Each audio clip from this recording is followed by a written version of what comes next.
Story की शुरुआत में हमको बताया जाता है साल 2007 में धरती पहले जैसी बिल्कुल नहीं रही। अब ये एक बड़ा बर्बाद और पागल वेस्टलैंड बन चुकी है। काले बादलों को चीरते हुए एक डरावना जहाज टूटे फूटे आसमान में चल रहा है। रेडार पे नजर डालते हुए हमारा मेन कैरेक्टर रेडियो पे बोलता है कि आखिरकार उसने निशाना ढूंढ लिया। तुरंत बाद जहाज सीधा नीचे की तरफ झुकता है, जहां मैप पे निशान लगा है। नीचे का नज़ारा बिल्कुल दिल तोड़ने वाला है। एक शहर की तबाही दिखती है जो कभी जिंदगी से भरा था। एक बहुत बेबस सर्वाइवर बर्बादी के बीच भाग रहा है, मदद के लिए चिल्लाता हुआ। आंखों से आंसू बहाते हुए लड़का पूरे जोर से चीखता है, कोई है क्या यहाँ?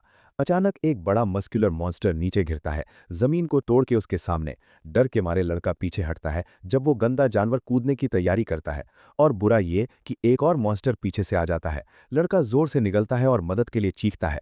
कहीं भागने की जगह नहीं, बेचारा जोर जोर से चिल्लाता है। एक फैमिली फोटो को सीने से लगाए बस थोड़ी सी जिंदगी की उम्मीद चाहता है। दुनिया बर्बाद करने वाले जानवरों से घिरा हुआ अंत नजदीक लग रहा है। आंखें बंद करके सर्वाइवर आसमान से दुआ मांगता है कि कोई इन जानवरों को सजा दे। उसी पल आसमान से एक पागल तेज रोशनी का झक्कड़ नीचे आता है और जानवर को एकदम कुचल देता है। जमीन पे पड़े लड़के को एक शांत आवाज सुनाई देती है, माफी मांग रहा है कि देर हो गई। धुएं से निकलकर हमारा हीरो सामने आता है, बड़ा डंकार वाला रूप लिए हुए। सर्वाइवर पूछता है, तुम कौन हो? प्लैटिनम बाल वाला आदमी गौर से लड़के की हालत देखता है, वो खून उगल रहा है। घायल लड़का सच्ची खुशी से मुस्कुराता है और धीरे से बोलता है। मुश्किल से उंगली उठा के बर्बाद शहर की तरफ इशारा करता है। लड़का पूछता है, क्या अब हम दुनिया वापस ले लेंगे?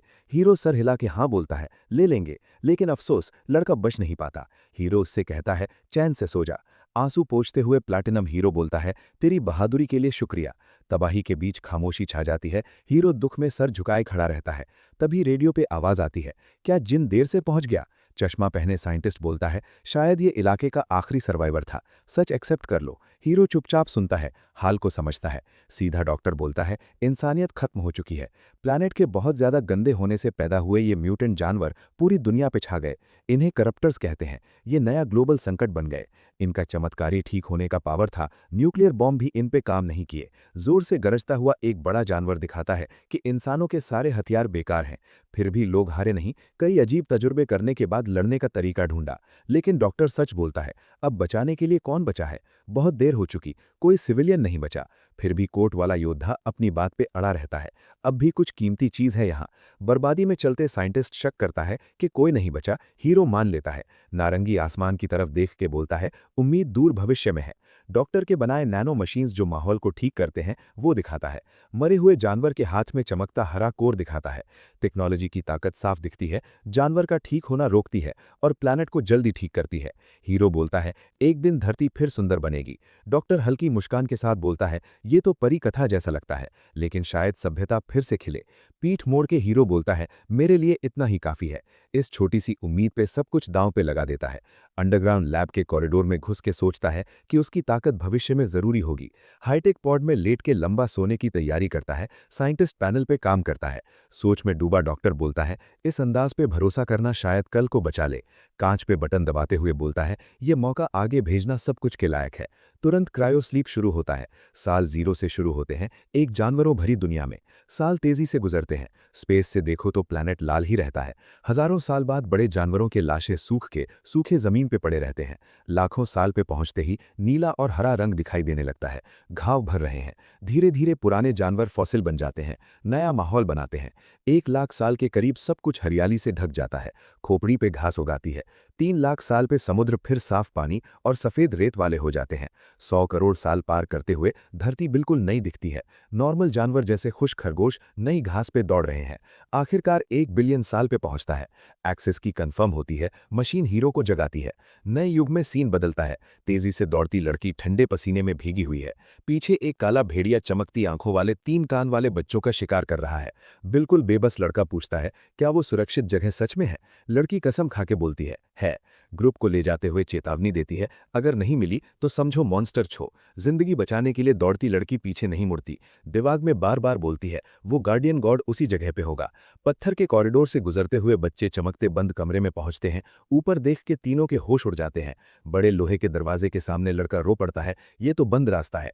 लड़की बिल्कुल ठिठक जाती है। उम्मीद खत्म। लार टपकता हुआ भेड़िया जोर से गरजता है। बच्चे पूरा डर के मारे चिल्लाते हैं। दीवार से लग के लड़की हाथ जोड़ती है, कांप रही है। आंसुओं की नदी बहाते हुए दुआ मांगती है, गार्डियन गॉड बचा लो। अचानक अंधेरे में डिजिटल पैनल जल उठता है। अंडरस्टूड लिखा आता है। एक जोर का धमाका होता है। दरवाजा फट के खुल जाता है। तेज रोशनी भेड़िए के मुंह पे पड़ती है। सबके मुंह खुले रह जाते हैं। धूल बैठने के बाद लड़की बोलती है, लेजेंड पे विश्वास करना सही था। तभी भारी कदमों की आवाज आती है। सफेद धुएं से नंगा पैर वाला आदमी निकल आता है। अपना रिप्ड बदन दिखाते हुए हमारा हीरो जागता है, भविष्य पे भरोसा करके। प्लैटिनम बाल वाला आदमी टेक पैनल खोलता है। पुराने कपड़े देख के खुश होता है।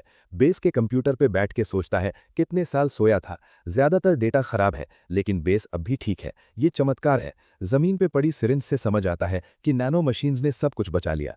प्लैनेट की हाल जानने के लिए साइंटिस्ट का मैसेज क्यूब देखता है, लेकिन पहले बच्चों की तरफ मुड़ता है। उनकी कहानी सुनना चाहता है और माफी मांगता है कि उसने कपड़े नहीं पहने थे।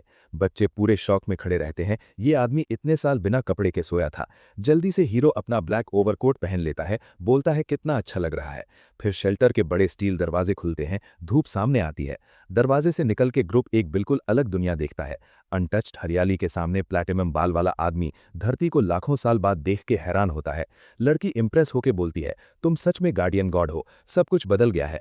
रास्ता दिखाते हुए लड़की बोलती है, चलो जंगल के रास्ते से ग्रुप को ले चलती है। उनके बिल्कुल पीछे योद्धा अपने छोटे सहायकों को बहुत गौर से देख रहा है। हैरान होकर वो समझ जाता है कि इंसानों का जिंदा रहना बिल्कुल बेमानी है, क्योंकि इंसानियत तो खत्म हो चुकी थी। लॉजिक से ये नतीजा निकल आता है कि ये पानियां समय के साथ विकसित हुए हैं। जानवरों जैसी लक्षणा पाकर इस नई जाति के जीव विज्ञान को हवा में मौजूद नैनो मशीन्स ने बदल दिया था। पुरानी भाषा बोलना इसका सबसे बढ़िया सबूत है। फिर हमारा मुख्य पात्र याद आता है कि उसने तो अभी तक अपना परिचय भी नहीं दिया। सीधे मुड़ के वो उन्हें कहता है, मुझे बस जिन बुलाओ। नेतृत्व करने वाली लड़की अपना नाम बताती है, हकामा। उत्साहित होकर दूसरे दो बच्चे जल्दी से कहते हैं, हमारा नाम डैम्पू और चंडी है। बात को छेड़ते हुए जिन पूछता है, तुम बच्चों को मुझसे क्या चाहिए? लड़की कहती है, हमारा लक्ष्य करीब है। हीरो की तरफ देखकर लड़की वांछना करती है कि वो करप्टर्स को हरा दे। ये नाम सुनते ही प्लैटिनम बाल वाले हीरो के कान खड़े हो जाते हैं। अचानक बिल्ली कान वाले लड़के की आंखें डर से फैल जाती हैं। दूर एक पूरा गांव आग में झुलसता है, काले धुएं से ढका हुआ। बेबस होकर लड़के भाग पड़ते हैं आग की तरफ, माँ बाप के नाम चिल्लाते हुए। गंभीर चेहरे से जिन गांव की बर्बादी को चुपचाप देखता है। दरवाजे पे लकड़ी की बांधे सिर्फ जलते लकड़ों और राख बन चुकी हैं। लकड़ी के घर के करीब हीरो देखता है कि ये पुराने रक्षा के उपाय कितने नाजुक थे। बर्बाद नजारे के बीच चलते हुए उसे तुरंत समझ आता है कि इन लोगों की तकनीक बहुत सादा है। अचानक दूसरा जोड़ा ठिठक जाता है सड़क के बीच एक भयंकर नजारे को देखकर। उनके सामने ही एक अजीब जानवर एक बूढ़ी औरत को खाने की कोशिश कर रहा है, जो अपनी पोती को भागने को चिल्लाती है। पूरी ताकत से बूढ़ी औरत जानवर के दांत वाले मुंह को एक लंबे डांडे से रोक रही है। बर्फ जैसा ठंडा होकर हमारा मुख्य पात्र जानवर को पहचान लेता है, खतरे की पुष्टि करता है। समानता से हैरान होकर वो सोचता है, क्या पुराने समय के जानवर नए युग में भी वैसे ही हैं? भागने के आदेश को अनुरोध करते हुए लड़की अपनी दादी को बचाने की कसम खाती है और चमकती जादू को जागा लेती है, जो जिनका ध्यान खींच लेती है। समय बर्बाद ना करते हुए प्लैटिनम बाल वाला आदमी जानवर पे टूट पड़ता है, कहता है, मैं एक सिद्धांत की पुष्टि करूंगा। बिजली जैसी तेजी से जिन जानवर के पेट पे विस्फोटक मुक्का मारता है। असर के बाद जानवर अपना शिकार छोड़ देता है और योद्धा अपनी स्थिति ले लेता है। शांत रूप से थोड़ा जगह मांगता है। बनाए गए मौके से लड़की अपनी चमकदार दांड में सारी जादू जमा करती है, वापस हमला करने को तैयार। झट से हथियार की नोक पे बहुत गर्म और एकाग्र नारंगी ऊर्जा इकट्ठी होती है। पल भर में वो एक बड़ा आग का गोला अभी जानवर के मुंह पे छोड़ देती है। हमला बिल्कुल सही जगह लगता है। एक भयंकर धमाका होता है जो दुश्मन के मुंह को जला देता है। जलते लाश को देखते हुए जिन नतीजा निकालता है, जानवर का पुनर्जन्म नैनो मशीन्स की वजह से रुक गया। फिर एक सवाल उसके दिमाग में आता है, क्या लड़की ने ये ताकत सीधे हवा से खींची? पुरानी यादों से साफ है कि सिर्फ पूरी मेल खाती इंसान ही इस तकनीक को नियंत्रित कर सकते थे। उत्सुक होकर हीरो बूढ़ी औरत की तरफ मुड़ता है, पूछता है, क्या गांव में सब आग उगल सकते हैं? औरत तुरंत कहती है, नहीं। इस उपादान को दैवी शक्ति कहते हुए औरत समझाती है कि वहां सिर्फ 4 लोगों के पास है। मुख्य पात्र के सिद्धांत की पुष्टि करती है। तभी पोती चिंता से दौड़ कर आती है, गांव वालों के बारे में पूछती है और सुनती है कि सबको सुरक्षित जगह भेज दिया गया है। खुशी के बावजूद बूढ़ी औरत उन्हें डांटती है, पूछती है, युवा लोगों ने अपनी जान क्यों दांव पे लगा दी? पूरी बेउम्मीदी से माताजी कराह लेती हैं, गांव का पक्का अंत घोषित करती हैं। उसी वक्त एक गंदा आवाज आती है। जानवर की जली लाश से सबका ध्यान भटकता है। राख से एक रांगने वाला किरमिला निकल आता है, साबित करता है कि पहला अभी जानवर सिर्फ एक नवजात था। धुएं के पीछे से असली बड़ा सरदार निकलता है, गांव पे भीड़ लाने को तैयार। अचानक एक भाला हाथ में लिए योद्धा पहुंचता है, माताजी को हिम्मत ना हारने को कहते हुए नए आने वाले का नाम सीरियस है। वो मधुर मुस्कान से वादा करता है कि जानवर को अकेला ही टुकड़े टुकड़े कर देगा, पसीना भी नहीं आएगा। छोटा लड़का नागरिकों के बारे में पूछता है और नए आने वाले कहते हैं, मैंने सबको मुख्य जगह भेज दिया। खुश होकर नेतृत्व करने वाली अपने पिता से मिलती है, जो डर के मारे बेटी को हर तरफ ढूंढ रहा था। जब वो बंद दरवाजे तोड़ने का इजहार करती है, पिता डर से पागल हो जाता है। अपने आप को साबित करने के लिए लड़की प्लैटिनम बाल वाले आदमी की तरफ इशारा करती है, कहती है, मैंने परंपराओं से रक्षक देवता को लाया है सबको बचाने के लिए। अविश्वास से बूढ़ी औरत अजनबी को सर से पांव तक नापती है, मान नहीं पाती। बिल्कुल मजाकिया लहजे में भाला हाथ वाला सीरियस हंस पड़ता है, कहता है, जिन देवता जैसा नहीं दिखता। परेशान होकर वो लड़की को कहता है, इस संकट में मजाक बंद करो। बेध्याने में दिखावा करने वाला हमारे हीरो को नीच जाति कहता है। ये ताना प्लैटिनम बाल वाले आदमी का ध्यान खींच लेता है। हमारे मुख्य पात्र का बचाव करने की कोशिश में भाला हाथ वाला छोटा भाई आगे बढ़ता है, लेकिन बुरी तरह डांट पड़ती है। उंगली उठाकर योद्धा के मुंह पे करते हुए सख्त आदमी गोल कानों की तरफ इशारा करता है, नए आने वाले की कमजोरी घोषित करता है। लेकिन बच्चे पीछे नहीं हटते, चिल्लाते हैं कि अजनबी ने अभी करप्टर को बर्बाद किया था। प्रभावित ना होकर बखील अपनी शान बताता है, किरमिले को मारना असली योद्धा के लिए कोई बात नहीं। गहरी सांस लेते हुए असली बचाने वाला सबको चुप होने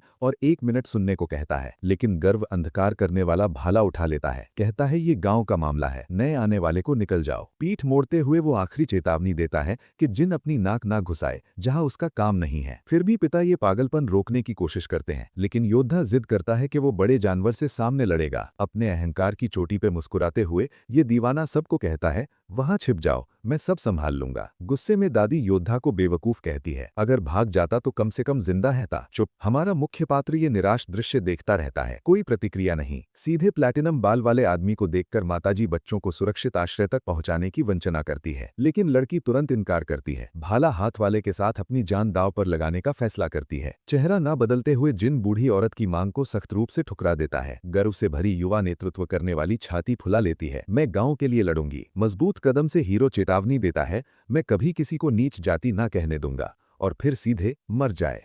और इसी के साथ हमारा पार्ट 1 खत्म होता है। अगर आपको इसके आगे के भी पार्ट्स चाहिए तो वीडियो को हाइप कर देना और कमेंट में सुपर ह्यूमन लिख देना।